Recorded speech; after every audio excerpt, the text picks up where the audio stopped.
നമ്മൾ ഓജോബോൾ കളിക്കാൻ പോകണം. ഇപ്പോൾ ഞാൻ ഡേറ്റ് ഇട്ട് ഫോണിൽ പഠിച്ചിട്ട് ഞാൻ നിൽക്കുന്നതാണ്.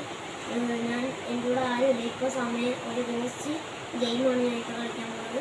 ഇപ്പോൾ ഞാൻ ഒറ്റയ്ക്ക് വന്നു. വെറും ഇന്ന് 12 മണിക്കാണ് ഞാനിപ്പോൾ വന്നിരിക്കുന്നത്. നമുക്കിനി ഗെയിം സ്റ്റാർട്ടിലോട്ട് പോകാം.